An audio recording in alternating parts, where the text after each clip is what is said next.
నమస్కారం. ఇది సంగతికి స్వాగతం. అంతరించిపోతున్న అడవులు, తగ్గిన వర్షపాతం వెరసి కొన్ని ప్రాంతాలను ఎడారి అంచులకు నెట్టేస్తున్నాయి. శతాబ్దాల క్రితం భౌగోళిక పరిస్థితి మార్పుతో అనంతపురం జిల్లా వంటి ప్రాంతాల్లో ఎడారి ఛాయలు కనిపిస్తున్నాయి. నిపుణులు ఎన్నిసార్లు హెచ్చరికలు చేసినా స్పందించని పాలకుల తీరుతో అనంతపురం జిల్లాలో ఇప్పటికే కొన్ని ప్రాంతాల్లో ఇసుక తిన్నెలు, నేలకోత, పంటభూమి చౌడుగా మారడం విశాల అనంత భవిష్యత్తును ప్రశ్నార్థకంగా మారుస్తోంది. తేలికపాటి ఇసుక తుపానులు, పచ్చని పంట పొలాలు, రహదారుల్ని మింగుతూ గ్రామాల రూపురేఖలు మార్చేస్తున్నాయి. ఉపగ్రహ చిత్రాల హెచ్చరికలు పట్టించుకున్న పాపాన పోలేదు. గత పాలకుల నామమాత్ర చర్యలు గ్రామాల్లో ఎడారీకరణకు ఏమాత్రం ఆపలేకపోయింది. ఫలితంగా అనంతను ఎడారీకరణకు ఇంకా దగ్గర చేస్తున్న పరిణామాలు అంతులేని వేదన మిగులుస్తున్నాయి. సమస్యకు పరిష్కారం ఎక్కడా అని ప్రశ్నించేలా చేస్తున్నాయి.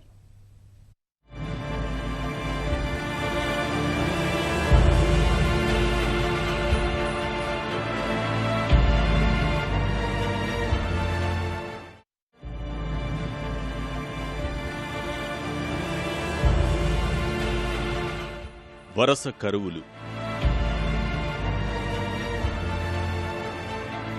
దారుణంగా పడిపోతున్న వర్షపాతం,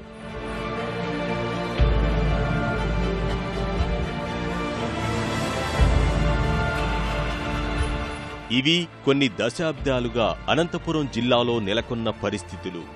ఈ పరిణామాల మాటున అనంతకు పెద్ద ముప్పే పొంచి ఉందని సంకేతాలొస్తున్నాయి. భవిష్యత్తులో ఎడారీకరణ దిశగా పయనిస్తున్న అనంతలో ఇప్పటిలాగే చాలా గ్రామాల్లో ప్రజలు, రైతులు ఇబ్బందులు ఎదుర్కొంటున్నారు. వర్షాభావ పరిస్థితులు, ఏటికేడు తగ్గుతున్న వృక్ష సంపద, పెచ్చుమీరుతున్న ఉష్ణోగ్రత, కనుమరుగవుతున్న నదులు జిల్లాను ఎడారిగా మారుస్తున్నాయి. పెన్నా, వేదవతి, హగరి, చిత్రావతి నదుల ప్రవాహాన్ని చూసి దశాబ్దాలవుతోంది.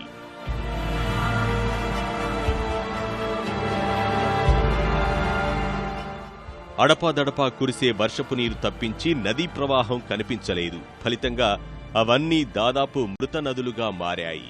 జిల్లాలో 2 మండలాల్లో ఏటా విస్తరిస్తున్న ఇసుక తిన్నెలు అనంతపురం జిల్లా ఎడారిగా మారుతుందనే హెచ్చరికలు చేస్తున్నాయి.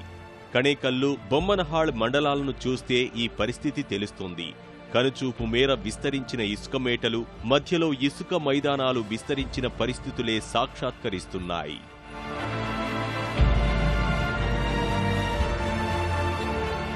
కడేకర్తి, మాల్యం, నాగపెల్లి, తుంబిగనూరు, గరడుచేడు, మీనహళ్లి, బెదురుకొంత, దర్గా హొన్నూరు, గోవిందవాడ, దేవనహళ్లి, కళ్లుహల్, పల్లనగడ్డం గ్రామాల్లో ఇసుక మేటలు భారీగా విస్తరిస్తున్నాయి. జూన్, జులై, ఆగస్టు నెలల్లో వీచే విపరీత గాలులు, తద్వారా తెరలుగా వచ్చే ఇసుక గ్రామస్తులకు ప్రత్యక్ష నరకం చూపిస్తోంది. గంటకు 20 నుంచి 30 కిలోమీటర్ల వేగంతో వీస్తున్న గాలులతో కలిసి వచ్చే ఇసుక చేతిలో ముద్ద నోటి వద్దకు కూడా వెళ్లనీయని పరిస్థితి. 20 మీటర్ల ఎత్తున పేరుకుపోతున్న ఇసుక తిన్నెలు పచ్చని పంట పొలాల్ని కప్పేస్తున్నాయి. చేసేది లేక గ్రామస్తులు, రైతులు కన్నీటి పర్యంతమవుతున్నారు. తాతలు ముత్తాతల నుండి ఎన్నో సంవత్సరాలు ఉంటుంది. మాకేం జ్ఞాపం లేదు. ఎన్నో సంవత్సరాలు ఎడారిగానే ఉండిపోయాము. మాకు పంట పరిహారం లేదు. మీ ఎడారి పోతే మాకు కొద్దిగా తీసి మట్టి, నల్ల మట్టి వస్తే దాంట్లో ఎత్తుకొని పండించుకోవాలని తినే రుణాల బలంలో ఉన్నాం సార్. మేము ఇసుక వలన ప్రయాణానికి రానిపోయిన చాలా ఇబ్బందిగా ఉంది సార్. రైతులకు కూడా పొలాల్లో పంట వేస్తే ఆ వేరుశెనగ, ముఖ్యంగా వేరుశెనగ లాంటి పంటలు వేసినప్పుడు ఉసిగ పూర్తి స్థాయిలో కప్పబడుతుంది. అందువలన ఆ పంట పైన ఉసిగ పూర్తి స్థాయిలో పడడం వలన పంట అనేది దిగుబడి రాకాక ఈ వర్షాలు కూడా తక్కువ స్థాయిలో ఉండడం వలన పంట కూడా పూర్తి స్థాయిగా రైతులకు రావడం లేదు. ఎడారీకరణ ప్రభావం దశాబ్దాలుగా చూస్తోన్న ఇక్కడి ప్రజలకు అది సాధారణంగా మారినా, ప్రత్యేకించి గాలుల కాలంలో వీరు పడే ఇబ్బందులు అన్నీ ఇన్నీ కావు. దాదాపు 10,000 ఏళ్ల క్రిందటే ఇక్కడ ఎడారీకరణ మొదలైనట్లుగా నిపుణులు చెబుతున్నారు. ఇక్కడ ప్రవహించే హగరి నది దిశ మార్చుకుని కాలక్రమంలో పూర్తిగా ఎండిపోవడం ఆ పరిణామాలను వేగవంతం చేసింది. మొదట హగరి నది పలు గ్రామాలను తాకుతూ పెన్నాలో కలిసేది. అనంతరం తుంగభద్ర నది వైపు దిశను మార్చుకుని చివరకు కాలగర్భంలో కలిసిపోయింది. ఇప్పుడు పూర్తిగా కనుమరుగైన హగరి నది గర్భం నుంచే ఇసుక తుపానుగా వచ్చిపడుతున్నట్లు తెలుస్తోంది. వాటికి తోడు రోజురోజుకు పెరుగుతున్న ఉష్ణోగ్రత, తగ్గుతున్న వర్షపాతం వంటి కారణాలు అనంతను ఎడారిగా మారుస్తున్నాయి. నిజానికి దేశంలోనే 2వ అత్యల్ప వర్షపాతం ఇక్కడే ఉంది. సగటు వర్షపాతం కేవలం 540 మిల్లీమీటర్లు మాత్రమే. ఏటా 250 మిల్లీమీటర్లు వర్షపాతం కొరత ఏర్పడుతుండడం వల్ల నెమ్మదిగా భూములు చౌడుగా మారిపోతున్నాయి. నల్లరేగడి భూముల్లో ఉప్పు పొరలుగా మేటలు వేస్తుండడం కూడా పరిస్థితిని మరింత తీవ్రం చేస్తోంది. ఇందుకు సంబంధించి అనంత భవిష్యత్లో ఎడారిగా మారుతుందంటూ ఇప్పటికే దశాబ్దన్నర క్రితమే ఉపగ్రహ చిత్రాలు హెచ్చరించాయి. జిల్లాలో 16,752 హెక్టార్లలో ఉప్పు మేటలు వేయగా 7,000 హెక్టార్లలో నేల కోతకు గురైందని చిత్రాలు చెప్పాయి. ఇసుక తిన్నెలు, మినీ ఇసుక తుపాన్ల ప్రభావం దాదాపు 12,500 ఎకరాల్లో ఉందని తేల్చాయి. ఈ సమస్యకు నివారణ చర్యలు ఏమిటన్న అంశంపైన శాస్త్రవేత్తలు, జలవనరుల, నదుల అధ్యయనకర్తలు పలు సూచనలు చేశారు.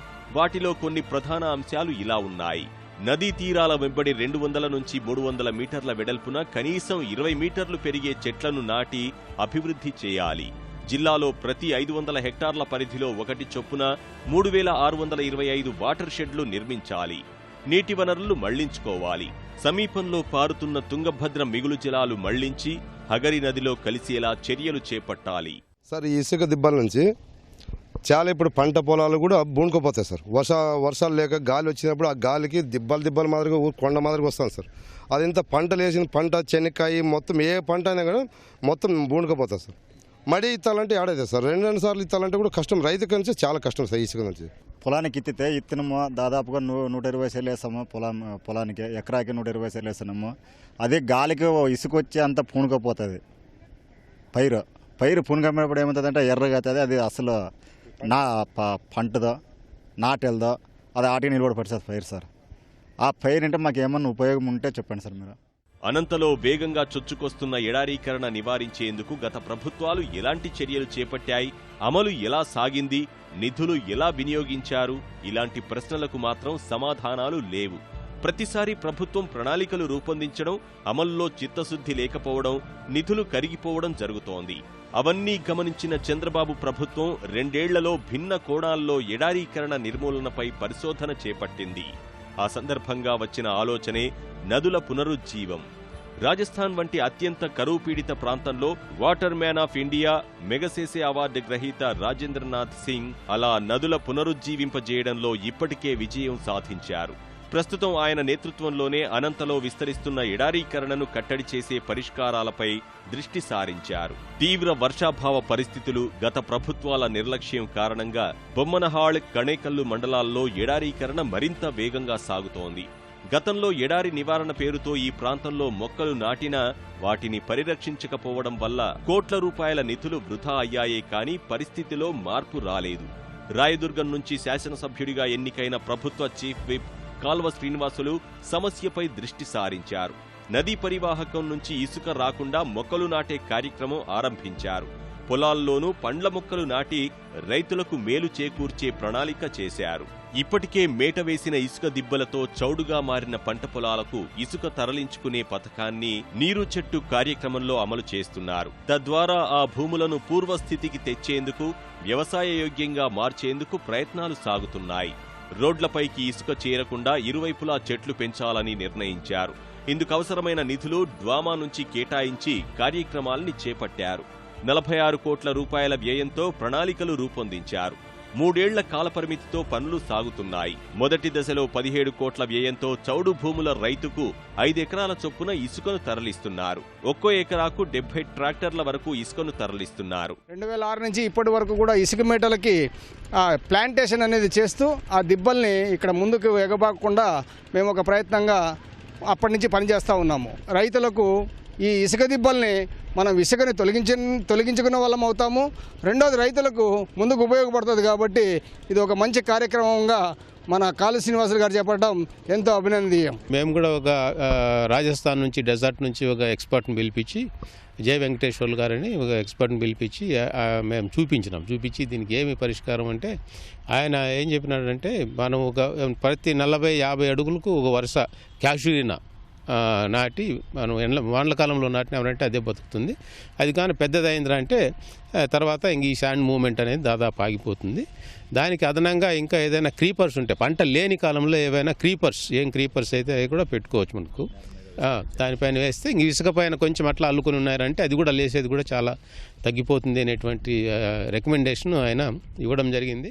అనంతపురం జిల్లాలో నదుల పునరుజ్జీవానికి శ్రీకారం చుట్టడానికి కార్యాచరణ ప్రణాళిక రూపొందిస్తున్నారు. ఇప్పటికే ఇసుక తీవ్రంగా వచ్చి పడుతున్న సమస్య ఉన్న 2 మండలాల్లో తొలిదశ అమలు చేయనున్నారు. ఈ కార్యక్రమానికి నేతృత్వం వహిస్తోన్న వాటర్ గాంధీ రాజేందర్ సింగ్ కూడా అనంతపురం జిల్లా ప్రజల కష్టాన్ని తీరుస్తామని హామీ ఇచ్చారు. రాష్ట్ర ప్రభుత్వంతో కలిసి పనిచేసి అనంత రైతుల కష్టం తీరుస్తామని కూడా రాజేందర్ సింగ్ హామీ ఇచ్చారు. Rejuvenation of the river is very simple. In Rajasthan, just our all river is dry and dead. We start the 32 year before the very less rain in my region. We catch the rains and putting the subsurface aquifer and the water level come up and make springs. So these springs make a life of the river. So that is the river rejuvenation process. Here is, I think, same process we can use. ఎక్కడికక్కడ మన పాత కుంటలన్నీ repair చేయాలి, చెరువుల్ని repair చేయాలి, నదీ గర్భంలో subsurface dams కట్టాలి. అనేక మన పాత బావులు దాదాపు జిల్లాలో 50,000 పాత బావులు ఉన్నాయి. ఆ బావులన్నింటినీ కూడా మనం మంచి వనరుగా ఉపయోగించుకొని వర్షపు నీటిని వాటిలోకి మళ్లించగలిగితే అవి చెక్ డ్యాముల కంటే ఎఫెక్టివ్గా పనిచేస్తాయి. మన జిల్లాలో లక్షల బోర్లు డ్రై అయి ఉన్నాయి. వాటిలో కూడా వర్షపు నీటిని మళ్లించే టెక్నాలజీ ఉంది తక్కువ ఖర్చుతో.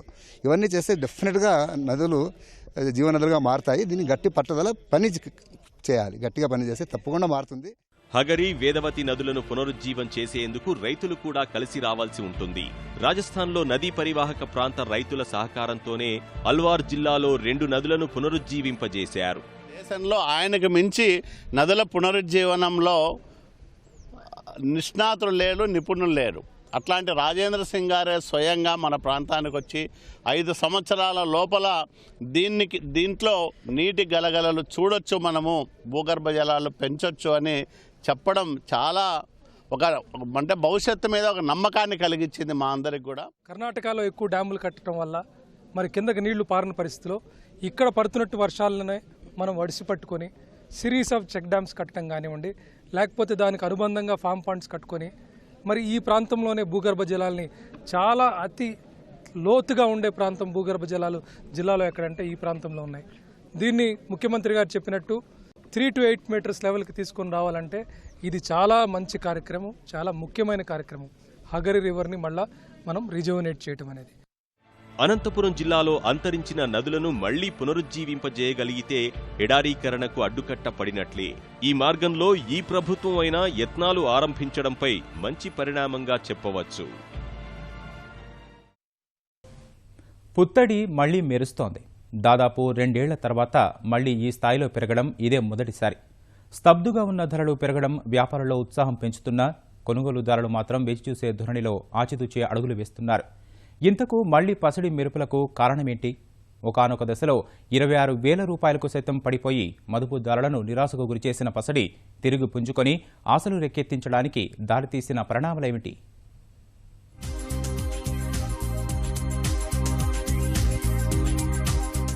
పుత్తడితో భారతీయుల అనుబంధం ఎంతో ప్రత్యేకం. అసలు ఇలాంటి బంధం వేరెవరికీ ఉండదంటే అతిశయోక్తి కాదు. ఇప్పుడే కాదు, అనాదిగా భారతీయులకు బంగారంపై మోజు ఎక్కువ. వీలైనంత ఎక్కువగా పసిడి సమకూర్చుకునేందుకు, దాచుకునేందుకు ఆసక్తి చూపుతారు. భారతీయ సంస్కృతి సంప్రదాయాల్లోనూ స్వర్ణానికి అంతటి విశిష్ట స్థానం ఉంది.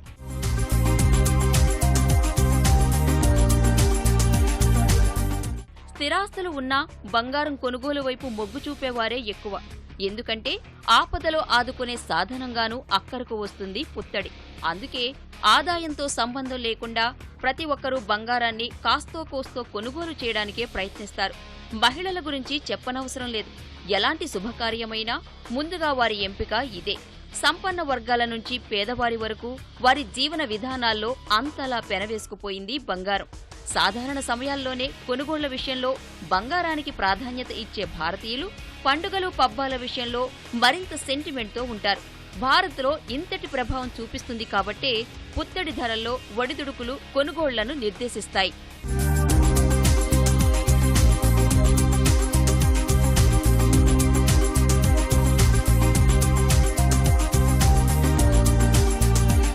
ఇలా ఇంటింటి బంధువైన పుత్తడి నిన్న మొన్నటి వరకు కాస్త స్తబ్దుగా ఉండి ఇప్పుడు మళ్లీ పరుగులు పెడుతోంది.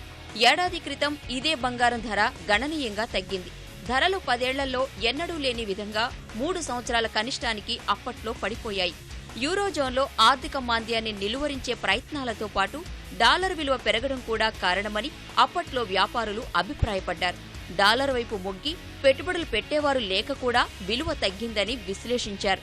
ఈ నేపథ్యంలోనే 2 ఏళ్ల తరువాత బంగారం ధరలు మళ్లీ పెరగడం చూసి ఈ పెరుగుదల కొనసాగుతుందా లేదా అన్న అంశంపై చర్చలు మొదలయ్యాయి. బంగారం పెరిగితే పెరగడమే తప్ప తగ్గే ఛాన్సే లేదు ఇప్పుడున్న పరిస్థితుల్లో చూస్తే. ఇప్పుడు అమెరికన్ రేట్ లెక్క ప్రకారం 31,000 ఉంది. $1,300 $67.20 లెక్క వేస్తే 31,000. అది 31,000 అంటే 10 గ్రాముల రేటు. ఈ 10 గ్రాములు 36,000కి చేరుకోవచ్చని భావిస్తున్నాయి మార్కెట్ వర్గాలు. అయితే ఈ రేటు ఇప్పుడు రేపా ఎల్లుండా అని కాదు, జనరల్గా ఈ మంత్లో అవడానికి ఛాన్స్ ఉంది.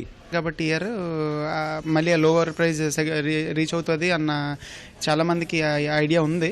ఆ ప్రైస్ కూడా కొంత హైలోనే ఉంది కాబట్టి మనం we are also not right now ఈ మూమెంట్లో అంత వైబుల్ కాదు. సో కస్టమర్స్ కూడా అదే థింకింగ్లో ఉంటారు ఆబ్వియస్లీ.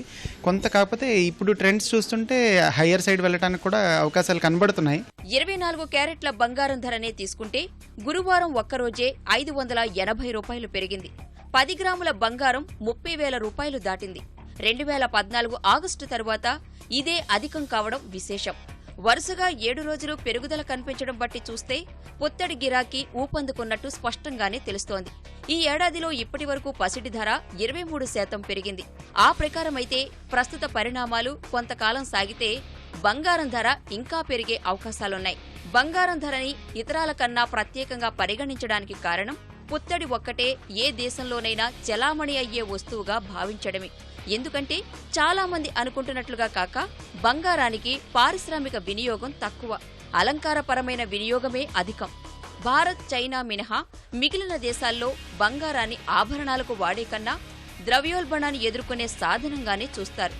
ఏ దేశంలో అయితే బ్యాంకుల వడ్డీ రేట్లు తగ్గిపోతుంటాయో ఆ దేశాల్లో బంగారం రేటు పెరగడం సహజం. ఇలా పుత్తడి పెరగడానికి దేశీయపరమైన కారణాలతో పాటు అంతర్జాతీయ మార్కెట్ల ప్రభావము ఎంతో దోహదపడింది. అంతర్జాతీయ పరిణామాల వల్ల పసిడి ధర ఇంకా పైకి వెళుతుందనే అంచనాలతో నష్టభయాన్ని భరించే కొందరు పెట్టుబడిదారులు అధికంగా కొనుగోళ్లకు ఆర్డర్లు పెట్టడం వల్ల దేశీయ ఫ్యూచర్స్ విపణిలో పసిడి ధర పెరిగినట్టు తెలుస్తోంది. ఆభరణాల వ్యాపారులు అలా కొనుగోళ్లు పెంచడం పుత్తడిని ఇంకాస్త మెరిసేలా చేసింది.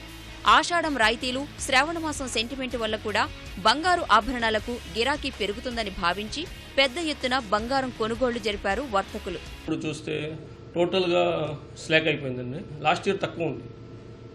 లాస్ట్ ఇయర్ రేట్కి కంపారిజన్లో 5% తేడా ఉంది. లాస్ట్ ఇయర్ తక్కువ ఉంది, ఈసారి పెరిగిపోయింది. లాస్ట్ ఇయర్ అంతా స్లాక్ రాలా. లాస్ట్ ఇయర్ సెప్టెంబర్ తర్వాత స్లాక్ వచ్చింది. కానీ ఈ సంవత్సరం ఇప్పుడే లాస్ట్ 3 మంత్స్ నుంచి అసలు బిజినెస్ లేదు. ఏప్రిల్ పోయింది, మే పోయింది. మేలో కూడా బిజినెస్ లేదు. జూన్ అసలు చాలా, ఇంకా వచ్చే జూలై కూడా మేము యాక్సెప్ట్ చేయట్లేదు. ఎందుకంటే ముహూర్తాలు లేవు. కాబట్టి ఇంకా నెక్స్ట్ సెప్టెంబర్ తర్వాత అయితే బిజినెస్ ఉంటుందని గోల్డ్ ఫీల్డ్లో ఆలోచిస్తున్నాం. దేశంలో ప్రజలకు పుత్తడిపై ఉన్న మోజు కారణంగా అంతర్జాతీయ మార్కెట్తో పోలిస్తే మన వద్దనే అధిక ధర ఉండడం ఇక్కడ మరో విశేషంగా చెప్పవచ్చు. కానీ ఇప్పుడు 30,000 రూపాయలు దాటినా ప్రపంచ మార్కెట్లో పలుకుతున్న ధర కంటే మన దేశంలో తక్కువకే దొరుకుతోంది. జూన్, జూలై నెలల్లో సాధారణంగా బంగారానికి గిరాకీ తక్కువ. పెళ్లిళ్లు, ఇతర శుభకార్యాలు లేకపోవడమూ అందుకు ఓ కారణం. ఇదంతా నాణానికి ఒకవైపు మాత్రమే. మరోవైపు చూస్తే ప్రపంచంలోనే బంగారం వినియోగంలో అగ్రస్థానంలో ఉన్న భారత్లో 4 నెలల నుంచి ఆ దిగుమతులు పడిపోతున్నాయి. మేలో దేశంలోకి దిగుమతులు పరిమాణం రీత్యా 51% క్షీణించి 31 టన్నులకు పడిపోయాయి. ఏప్రిల్ దిగుమతులు 22 టన్నులే. భారత్ 2015లో ఏడాది అంతా నెలకు సగటున 70 టన్నుల చొప్పున 850 టన్నుల పసిడిని దిగుమతి చేసుకుంది. ఈ గణాంకాలు చూస్తే ప్రస్తుత దిగుమతులు ఎంతవరకు క్షీణించాయో అర్థమవుతుంది. భవిష్యత్తులో రూపాయి విలువ పతనమైతే 30,000 రూపాయలు ఉన్న బంగారం ధర మరింత పెరిగే అవకాశం ఉంటుందని నిపుణులు అభిప్రాయపడుతున్నారు. మన ఇండియన్ మార్కెట్లో గోల్డ్ అనేది ఎప్పుడు పెరగదండి యాక్చువల్గా. ఎప్పుడు ఎందుకంటే ఇన్ఫ్లేషన్ రేట్ మీద డిపెండ్ అయి ఉంటుంది. ఇన్ఫ్లేషన్ పెరిగితే ఆటోమేటిక్గా గోల్డ్ పెరుగుతూ ఉంటుంది. గోల్డ్ ఒక మెటల్ అంతే. మనము ఆ మెటల్ రేట్ పెరుగుతుంది అనుకుంటాం, కానీ ఇంటర్నేషనల్ జస్ట్ చేంజెస్ అనమాట, రేట్ చేంజ్ అంతే. అట్లా అనుకుంటే ఇన్ఫ్లరేషన్ ఇప్పుడు ఎంత ఉంది 7 ఉంది మనకు ఇన్ఫ్లేషన్. ఆ ఇన్ఫ్లేషన్ ఎంత పెరుగుతుంటే అంత గోల్డ్ రేట్ ఆటోమేటిక్గా పెరుగుతుంది అంటారు. ఇన్వెస్ట్మెంట్ అనేది లాంగ్ టర్మ్ ఇన్వెస్ట్మెంట్ కింద every time gold inflation rate పైన మనకు ఇంట్రెస్ట్ ఆటోమేటిక్గా ఎప్పుడూ సేఫే గోల్డ్ ఇన్వెస్ట్మెంట్. అంతర్జాతీయంగా పరిణామాలు పసిడి ధర పెరగడానికి కారణమయ్యాయి. అమెరికాలో వడ్డీ రేట్లు పెరిగితే వివిధ దేశాల నుంచి అక్కడి వ్యాపార సంస్థలు పెట్టుబడులు వాపసు తీసుకోవడం సహా డాలర్కు గిరాకీ అధికమవుతుందని అంచనా వేశారు. కానీ ఉద్యోగ నియామకాల్లో వృద్ధి లేనందున వడ్డీ రేట్ల పెంపు ఇప్పుడే లేదని యుఎస్ ఫెడరల్ రిజర్వ్ ప్రకటించడం వల్ల ఆ అంచనాలు ఫలించలేదు. వాటికి తోడు ఐరోపా యూనియన్ నుంచి బ్రిటన్ తప్పుకునేందుకు బ్రెగ్జిట్ ఆ దేశ ప్రజలు సుముఖంగా ఉన్నారనే వార్తలతో అనిశ్చితి నెలకొంది. వడ్డీ రేట్ల పెంపును అమెరికా ఫెడ్ వాయిదా వేసేందుకు ఇది ఒక కారణమైంది. ఫలితంగా మార్కెట్లు నష్టాల పాలవుతాయనే ఆందోళనతో మదుపరులు షేర్లు అమ్మి ఆ డబ్బులను సురక్షితమైన బంగారం, వెండి వాటిలో పెట్టుబడులకు మళ్లించడం కూడా పుత్తడి ప్రియమవడానికి కారణమయ్యాయి.